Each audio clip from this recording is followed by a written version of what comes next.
ಆತ್ಮೀಯ ವಿದ್ಯಾರ್ಥಿ ಬಂಧುಗಳೇ, ಹಿಂದಿನ 2 ವಿದ್ಯಾರ್ಥಿಗೊಂದು ಮಾತು ಎಂಬಂತಹ ಉಪನ್ಯಾಸ ಮಾಲಿಕೆಯಲ್ಲಿ ನಾವು ವಿದ್ಯಾರ್ಥಿ ಎಂದರೇನು, ವಿದ್ಯಾರ್ಥಿ ಹೇಗೆ ತಾನು ತನ್ನ ವಿದ್ಯಾಭ್ಯಾಸವನ್ನು ಮಾಡ್ಕೋಬೇಕು ಅದರ ಬಗ್ಗೆ ತಿಳ್ಕೊಂಡಿದ್ವಿ.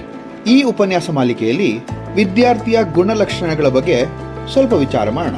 ನೀತಿ ಸಂಹಿತೆಯಲ್ಲಿ ಒಂದು ಮಾತಿದೆ, ಹೇಗೆ ವಿದ್ಯಾರ್ಥಿ ಇರಬೇಕು, ಅವನ ಗುಣಲಕ್ಷಣಗಳು ಹೇಗಿರಬೇಕು ಎಂಬುದರ ಬಗ್ಗೆ ಇದೆ. ಅದರ ಪ್ರಕಾರ ನೋಡೋದಾದ್ರೆ ಅವರು ಒಂದು ಸುಂದರವಾದಂತ ಮಾತನ್ನು ಹೇಳ್ತಾರೆ. ಅದೇನಪ್ಪಾ ಅಂತಂದ್ರೆ, ಕಾಕಚೇಷ್ಟ ಬಕೋದ್ಯಾನಂ ಶ್ವಾನ ನಿದ್ರಾ ತಥೈವಚ ಅಲ್ಪಹಾರಿ ಗೃಹತ್ಯಾಗಿ ವಿದ್ಯಾರ್ಥಿ ಪಂಚಲಕ್ಷಣ ಅಂತ ಕರೀತಾರೆ. ಈ ವಿದ್ಯಾರ್ಥಿ ಪಂಚಲಕ್ಷಣಂ ಅಂತಂದಾಗ ಈ ವಿದ್ಯಾರ್ಥಿ ಪಂಚಲಕ್ಷಣಗಳು ಯಾವ್ದ್ಯಾವ್ದು ಅಂತ ಹೇಳಿ ಈಗ ಬಗ್ಗೆ ಗಮನ ಹರಿಸಿದ್ರೆ ಮೋಸ್ಟ್ ಪ್ರಾಬಲಿ ನಿಮಗೆ ಈ ಒಂದು ವಿಚಾರ ತುಂಬಾ ಅನುಕೂಲ ತಂದು ಕೊಡುತ್ತೆ ಅಂತ ಅನ್ಕೊಂಡಿದೀನಿ. ನೋಡಿ ಮಕ್ಕಳ, ಈಗ ಕಾಕಚೇಷ್ಟ ಅಂತಂದ್ವಿ. ನಾವು ತುಂಬಾ ಚಿಕ್ಕ ವಯಸ್ಸಿನಿಂದಾಗ್ಲಿಂದನೂ ಕೂಡ ಕೇಳ್ಕೊಂಡ್ ಬಂದಿದ್ದೀವಿ.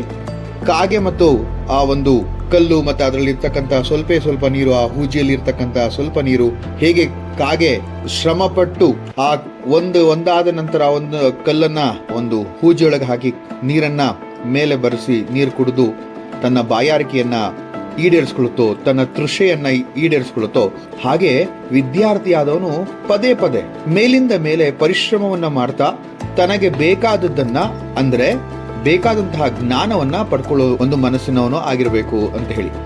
ಅಂದ್ರೆ ನಿಮಗೆ ಗೊತ್ತಿದೆ ಅನ್ಸುತ್ತೆ, ದ ಥರ್ಸ್ಟಿ ಕ್ರಾವ್ ಅಂತೇಳಿ ಒಂದು ಸುಂದರವಾದಂತಹ ಒಂದು ಕಥೆಯನ್ನ ನಾವು ಕೇಳಿದ್ದೀವಿ. ಸೊ ಇಲ್ಲಿ ಹಾರ್ಡ್ ವರ್ಕ್ ಅಂದ್ರೆ ಒಂದು ಗುರಿಯನ್ನ ಇಟ್ಟು ಪರಿಶ್ರಮವನ್ನ ಪಟ್ಟಾಗ ಆ ಗುರಿಯನ್ನ ನಾವು ಸಾಧಿಸಬಹುದು ಅನ್ನುವಂತಹ ಮಾತು ಕೂಡ ಇದೆ. ಬಕೋದ್ಯಾನಂ, ಬಕ ಅಂತಂದ್ರೆ ನಿಮಗೆ ಗೊತ್ತಿರೋ ತರ ಬಾತ್ಕೋಳಿ. ಇದು ಎಷ್ಟು ಸುಂದರವಾದಂತಹ ಒಂದು ಪಕ್ಷಿ ಅಂತಂದ್ರೆ, ತನ್ನ ಸುತ್ತಮುತ್ತ ಸಾವಿರಾರು ಚಿಕ್ಕ ಚಿಕ್ಕ ಮೀನುಗಳು ಹರಿದಾಡ್ತಿದ್ರು ಕೂಡ ಅದು ಒಂದೇ ಧ್ಯಾನದಲ್ಲಿ ದೊಡ್ಡ ಮೀನಿಗಾಗಿ ಕಾಯುತ್ತೆ. ಅದರ ಒಂದು ಲಕ್ಷ್ಯ ಈ ಕಡೆ ಆ ಕಡೆ ಹೋಗಲ್ಲ. ಚಿಕ್ಕ ಮೀನನ್ನ ಪಡೆಯುವಂತಹ ಒಂದು ಆಸೆ ಕೂಡ ಅದಕ್ಕೆ ಬರಲ್ಲ.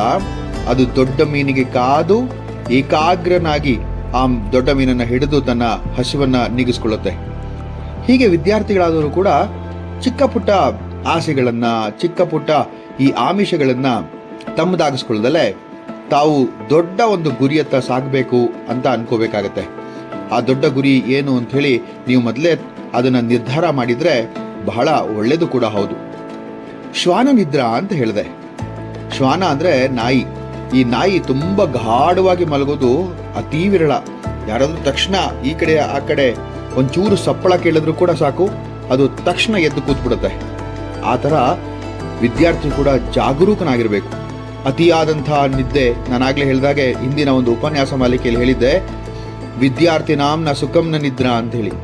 ಹೆಚ್ಚು ಸುಖವನ್ನ, ಆಸೆಯನ್ನ, ನಿದ್ರೆಯನ್ನ ಇಚ್ಛೆ ಪಡುವಂತವನು ವಿದ್ಯಾರ್ಥಿ ಆಗೋದಕ್ಕೆ ಸಾಧ್ಯನೇ ಇಲ್ಲ ಅಂತ ಹೇಳಿ.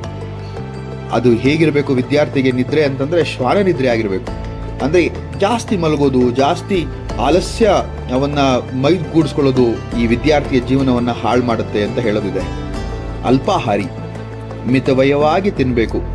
ಎಷ್ಟು ತಿಂದ್ರೂ ತನ್ನ ಹೊಟ್ಟೆ ಅಥವಾ ತನ್ನ ದೇಹಕ್ಕೆ ಎಷ್ಟು ಬೇಕೋ ಅಷ್ಟೇ ತಿನ್ಬೇಕೆ ಹೊರತು ಅತಿಯಾಗಿ ತಿಂದು ತನ್ನ ದೇಹವನ್ನ ಕೆಡಿಸ್ಕೊಂಡು, ಆರೋಗ್ಯವನ್ನ ಕೆಡಿಸ್ಕೊಂಡು, ಜಾಸ್ತಿ ತಿಂದಾಗ ಆಲಸ್ಯ ಬರೋದ್ರ ಜೊತೆಗೆ ರೋಗ ಕೂಡ ಬರುತ್ತೆ ಅಂತ ಹೇಳ್ತಾರೆ. ಹಾಗಾಗಿ ವಿದ್ಯಾರ್ಥಿ ಅಲ್ಪಾಹಾರಿ ಆಗಿರಬೇಕು. ಅಂದ್ರೆ ಸ್ವಲ್ಪ ಕಡಿಮೆ ತಿನ್ಬೇಕು. ಕಡಿಮೆ ತಿಂದಾಗ ನಿದ್ದೆನೂ ಬರಲ್ಲ, ಕಡಿಮೆ ತಿಂದಾಗ ಸಚೇತವಾಗಿರ್ತೀವಿ. ಅದು ಹಾಗೆ ಮನಸ್ಸಿಗೆ ಹಿತವನ್ನ ಕೊಡುವಂತ ಒಂದು ವ್ಯವಸ್ಥೆ ಕೂಡ ಕಡಿಮೆ ತಿಂದಾಗ ಆಗತ್ತೆ ಅಂತ ಹೇಳ್ತಾರೆ. ಇನ್ನೊಂದು ಗೃಹತ್ಯಾಗಿ ಅಂತ ಹೇಳಿದೆ. ಗೃಹತ್ಯಾಗಿ ಅಂದ್ರೆ ಮನೆ ಬಿಟ್ಟು ಹೊರಡೋಗೋದಲ್ಲ. ಗೃಹತ್ಯಾಗಿ ಅಂತಂದ್ರೆ ಮನೆಯಿಂದ ಹೊರಗೆ ಬಂದು, ಅಂದ್ರೆ ತನ್ನ ಪರಿಧಿಯಿಂದ, ಕೂಪಮಂಡೂಕಗಳಾಗಬೇಡಿ, ತನ್ನ ಪರಿಧಿಯಿಂದ ಹೊರಗೆ ಬಂದು ಲೋಕದ ವಿಚಾರವನ್ನ ಪಡೆದು ಲೋಕ ಜ್ಞಾನವನ್ನ ಹೆಚ್ಚಿಸಿಕೊಳ್ಳೋದು ಅಂತ ಅರ್ಥ. ಇದಿಷ್ಟು ಇದ್ರೆ ಮಾತ್ರ ಅವನು ವಿದ್ಯಾರ್ಥಿ. ಇದಿಷ್ಟು ಕೂಡ ಅಂದ್ರೆ ಈ 5 ಕೂಡ ಪಂಚಜ್ಞಾನ ಅಥವಾ ಪಂಚ ಲಕ್ಷಣಗಳು ಅಂತ ಕರಿತೀವಿ. ಯಾವ್ದ್ಯಾವ್ದು ಅಂತ ಮತ್ತೊಮ್ಮೆ ಹೇಳ್ತೀನಿ. ಕಾಕಚೇಷ್ಟ ಬಕೋಧ್ಯಾನಂ ಶ್ವಾನ ನಿದ್ರಾ ಅಲ್ಪಾಹಾರಿ ಗೃಹತ್ಯಾಗಿ ಅಂತ ಹೇಳೋದಿದೆ. ಅಂದ್ರೆ ಆ ಒಂದು ಶ್ಲೋಕವನ್ನ ಮತ್ತೊಮ್ಮೆ ಹೇಳುವಂತಹ ಪ್ರಯತ್ನ ಮಾಡ್ತೇನೆ. ಕಾಕಚೇಷ್ಟ ಬಕೋಧ್ಯಾನಂ ಶ್ವಾನ ನಿದ್ರಾ ತಥೈವಚ ಅಲ್ಪಾಹಾರಿ ಗೃಹತ್ಯಾಗಿ ವಿದ್ಯಾರ್ಥಿ ಪಂಚಲಕ್ಷಣಂ ಅಂತ ಹೇಳ್ತಾರೆ. ಇದಿಷ್ಟನ್ನು ಕೂಡ ನೀವೆಲ್ಲರೂ ತಮ್ಮದಾಗಿಸ್ಕೊಳ್ತೀರಾ, ಮೈಗೂಡಿಸ್ಕೊಳ್ತೀರಾ ಅನ್ನೋ ಒಂದು ಭಾವನೆಯಿಂದ ಅಥವಾ ವಿಶ್ವಾಸದಿಂದ ಈ ಒಂದು ಉಪನ್ಯಾಸ ಮಾಲಿಕೆಯನ್ನ ಇಲ್ಲಿಗೆ ಮುಗಿಸ್ತಾ ಇದ್ದೀನಿ.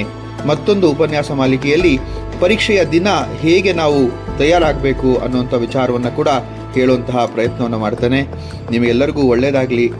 ಭಗವಂತ ನಿಮಗೆ ವಿದ್ಯೆಯನ್ನು ಕಲಿಯುವಂತಹ ಮತ್ತು ವಿದ್ಯೆಯನ್ನು ಸಂಪಾದಿಸುವಂತಹ ಆತ್ಮಸ್ಥೈರ್ಯ, ಧೈರ್ಯವನ್ನು, ಶಕ್ತಿಯನ್ನು ಕೊಡಲಿ ಅಂತ ಪ್ರಾರ್ಥಿಸ್ತಾ, ನೀವೆಲ್ಲರೂ ಕೂಡ ಈ ಒಂದು ಉಪನ್ಯಾಸ ಮಾಲಿಕೆಗಳನ್ನು ಮೆಚ್ಚಿದ್ದೀರಿ ಮತ್ತು ಬಹಳಷ್ಟು ನನಗೆ ಒಳ್ಳೊಳ್ಳೆ ಒಂದು ಕಾಮೆಂಟ್ಸನ್ನು ಕೂಡ ಕಳಿಸಿದ್ದೀರಿ. ನಿಮಗೆಲ್ಲರಿಗೂ ಕೂಡ ನನ್ನ ಹೃದಯಾಂತರಾಳದಿಂದ ನಮಿಸುತ್ತಾ, ವಂದಿಸುತ್ತಾ, ನೀವೆಲ್ಲರೂ ಕೂಡ ನನ್ನ ಒಂದು ಯೂಟ್ಯೂಬ್ ಚಾನಲ್ನ ಮತ್ತೆ ಸಬ್ಸ್ಕ್ರೈಬ್ ಆಗಿಲ್ಲ ಅಂತಂದರೆ ಸಬ್ಸ್ಕ್ರೈಬ್ ಆಗಿ ಅಂತ ಹೇಳಿ ಕೇಳ್ಕೊಳ್ತಾ ಇಲ್ಲಿಗೆ ಈ ಉಪನ್ಯಾಸ ಮಾಲಿಕೆಯನ್ನು ಮುಗಿಸ್ತಾ ಇದ್ದೇನೆ. ಧನ್ಯವಾದಗಳು.